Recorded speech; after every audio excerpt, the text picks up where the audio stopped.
Mike is the author of The World's Worst Conspiracies, a compilation of the most fascinating, bizarre, and compelling conspiracy theories in the world today, from JFK to chemtrails to the New World Order. So there's almost no better expert to speak with about coronavirus conspiracy theories than Mike. Mike, if you are new to this idea that misinformation and disinformation is profuse, help us understand why coronavirus has attracted so many conspiracies.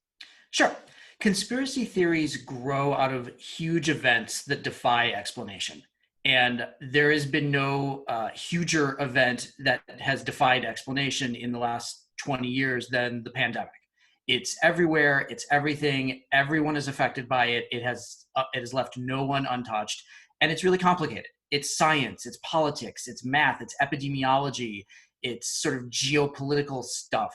It's really, really hard to wrap your head around this. And when you have a big event that is really, really hard to wrap your head around, people look for alternate explanations. They look for theories that make more sense to them than what they're being told. So it's really very natural that conspiracy theories would grow out of this pandemic because this pandemic is so enormous.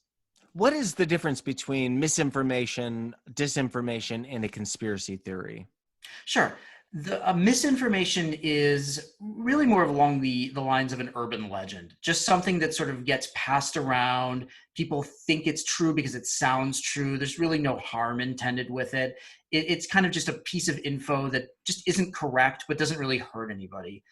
Disinformation to me is more of a targeted campaign of those things. So you had all the quote fake news stories of the 2016 election. You have the things now of like Bill Gates patenting the virus or things like that, things that are deliberately cooked up by someone to push an agenda, to drive money coming to them, usually both of those things.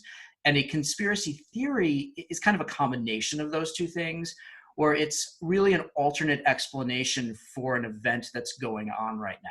So it's sometimes has some evidence, sometimes doesn't have any evidence, but it's trying to find order in chaos and trying to come up with a better story than the story that you're getting. So all three of those things are similar, but they're also a little bit different, and it's really important to know those differences.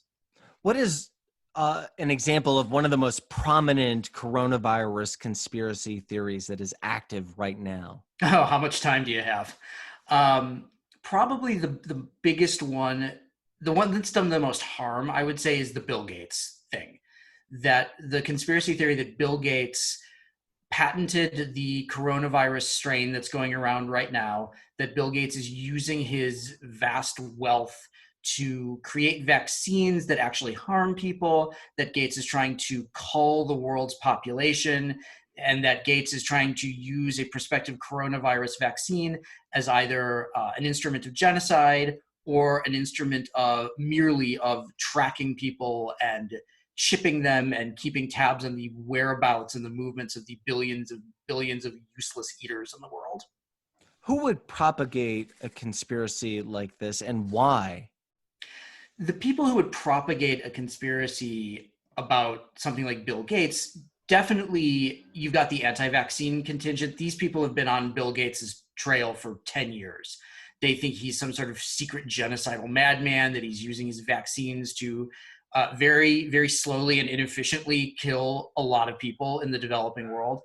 As to why, these people have big followings. You find that when you start to get into the weeds of conspiracy theories, there's a lot of money to be made. You see the same names coming up over and over again. And when you have those gurus, as I like to call them, you tend to have an audience that is just sort of rabid for more and more and more.